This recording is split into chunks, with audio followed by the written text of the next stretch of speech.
Boxingego here. If you like this video, make sure you hit the like button and also subscribe to the channel and hit the bell icon on the top of your screen to get notified when the latest new content drops. 1.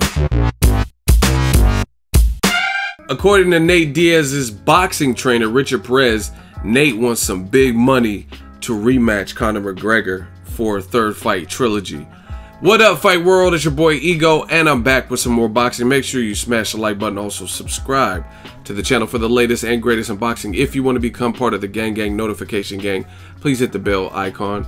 Shout out to the super chats. I've been going live stream. You guys have been holding it down. Shout out to the channel donations in general through PayPal me, and also the Patreon family. We working. Now, I seen this a few days ago. I'm just now getting around to it.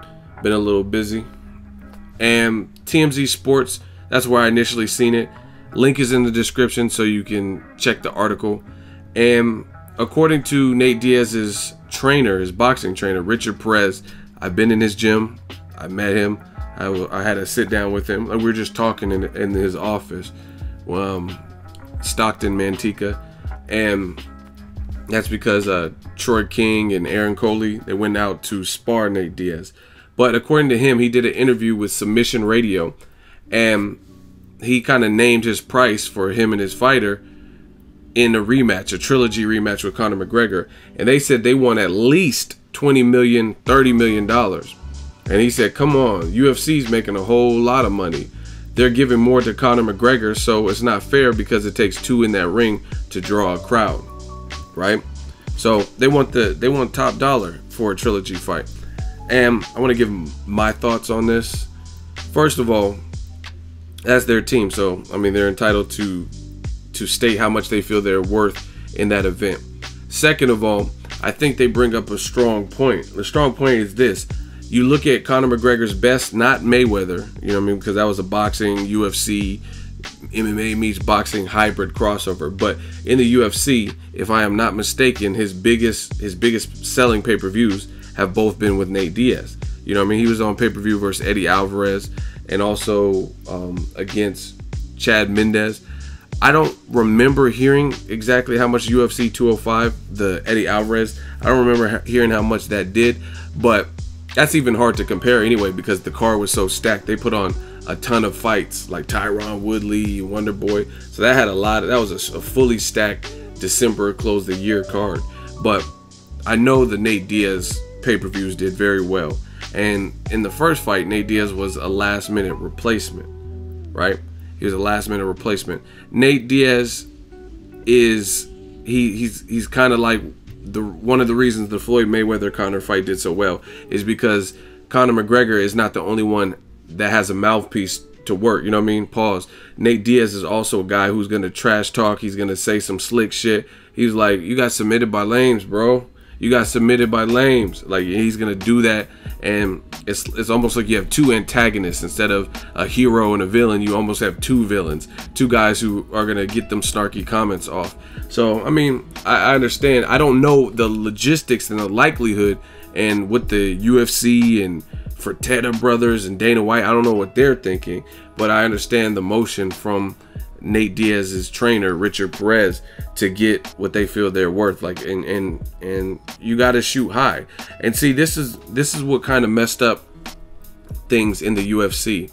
And I even heard Conor, because I covered the fight, and I even heard Conor talking about this. First of all, he said he'll fight Nate Diaz, but he says, I fought him at 170 last minute. He was a late replacement. And then I rematched him at 170. Now if he wants to fight me, he has to fight at lightweight, 155. So that's one issue. You know what I mean? Nate Diaz is going to have to, instead of fighting where they fought the first two fights, he's going to have to, I guess, meet Conor McGregor at 155. And it doesn't look like that's something Conor's really trying to budge on. And he's kind of stayed true to that. I've heard him say this, not just after Mayweather McGregor live, but he said that before in the past. Like, I think he said it immediately after the second fight, to be honest. He says if we do a trilogy, it has to be at 155. So that's one issue. But beyond that, Richard Perez is right. It takes two to tango.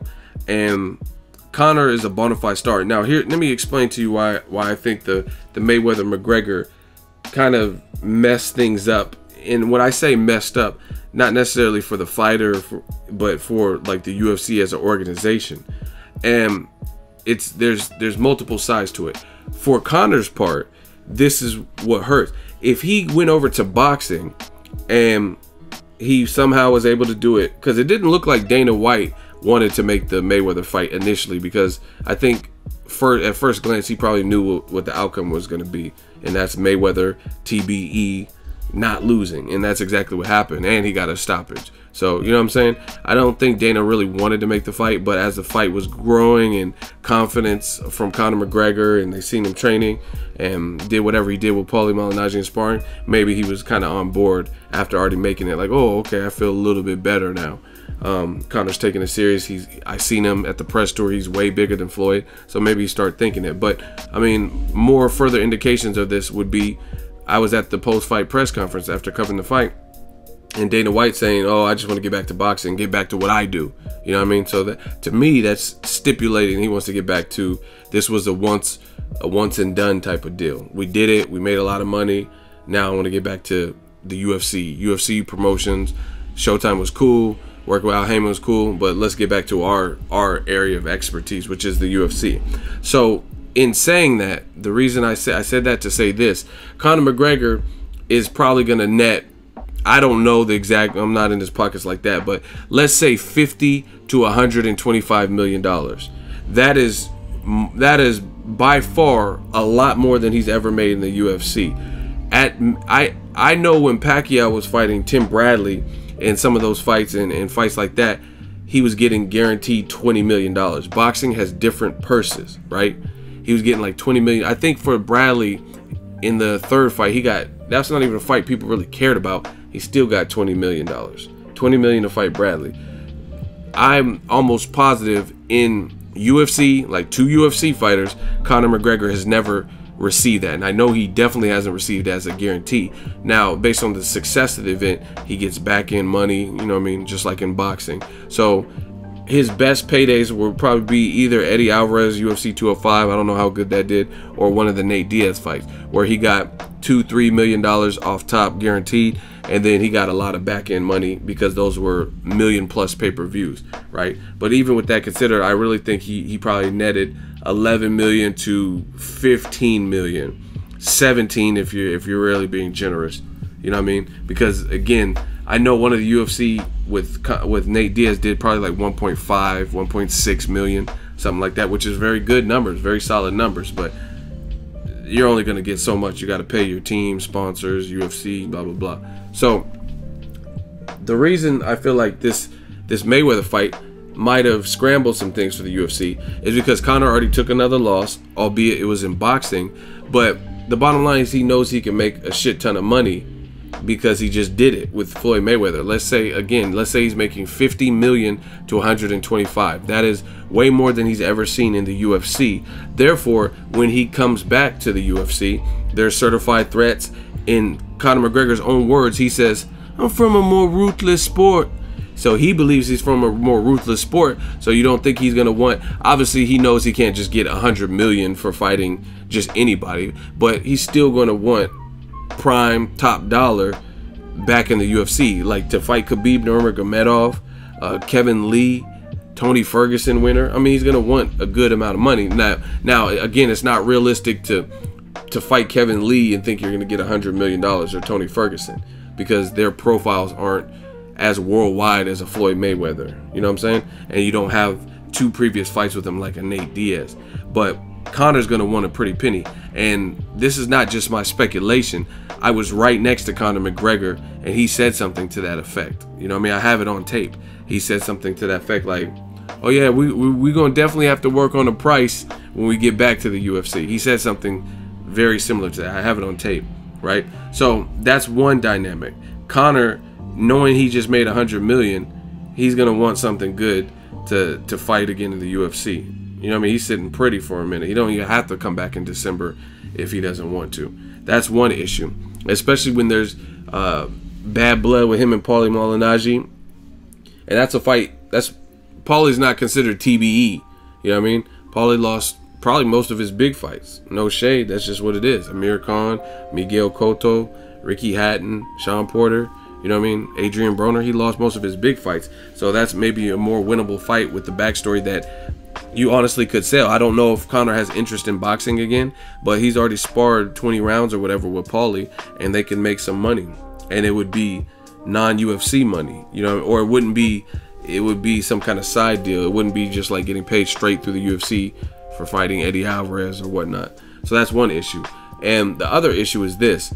The whole world knew about Mayweather McGregor. The whole world's seen how big of an event it is. They're saying 6.5 million pay-per-views or whatever it is. So now people like Nate Diaz, he's been on the sidelines, been starved out, hasn't had any fights. He says he'll fight Conor McGregor again. But now guys like that and just people in general, when you see somebody, that's like if you worked at a store and one of your coworkers just got some crazy ass raise and he just pulls up in a Bentley or something, and you see how he's living, and you do the same thing. You sweat the same, you bleed the same blood, sweat, and tears, and you just know he made that much money on his raise. And it's time for your raise. You're gonna want to get your cut too.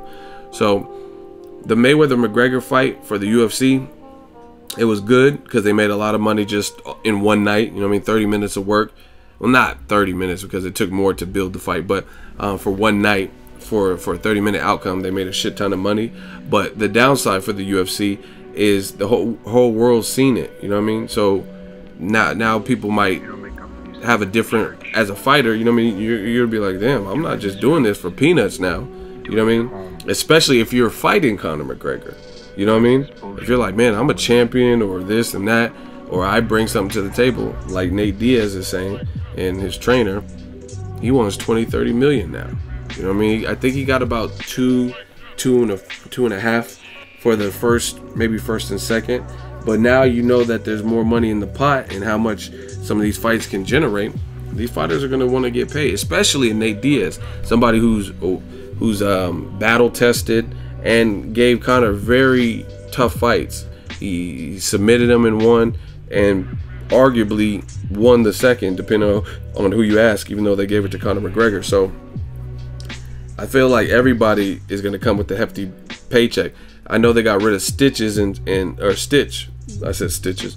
They got rid of Stitch or whatever, and when they did that exclusive Reebok deal, that cut some of the fighters' money because some of them were putting different brands on their trunks and whatnot. And the UFC for the organization came up by doing that exclusive deal with Reebok, but it started cutting into some of the individual fighters' pockets. So there's only certain ways to make money in the UFC, and a lot of it's from fighting, maybe, and some endorsements, but not necessarily on your uniform. So I just feel like, I don't know if we're gonna get the fight. I don't know if we're gonna get the Nate Diaz trilogy. Obviously, I think it would be successful based on, because that's a true rubber match. Unlike Mayweather, or not Mayweather, Pacquiao versus Tim Bradley, that was a rubber match that I really didn't care about because it didn't really. I thought Pacquiao won the first two fights, so I didn't care. But this will be like this is like Rochambeau, rock paper scissors, best out of three. You know what I mean? Nate submitted him the first one. Conor came back and beat him the second one, but it was close. And Nate Diaz had to chase him and stuff like that. So this third one, especially if it's at 155, that's going to be kind of like the best out of three. So it's a real rubber match. It's a true rubber match that actually should happen and needs to happen. Now I think money might be an issue, but the link is in the description if you want to hear Diaz's trainer say it and read the article verbatim. But that's just my thoughts on it. These fighters are going to want to get paid, including Conor McGregor. Drop your thoughts in the comment section. Make sure you smash the like button as always. Hate, comment, and subscribe. Till next video is Ego signing off. So if you enjoyed this video and want more content like this on the channel, you can show your appreciation by going to the PayPal donate button or the YouTube support button. And you can donate any amount that you feel is equivalent to the value of this video. Much more to come. Thank you guys for your support. Boxingego, the future of boxing.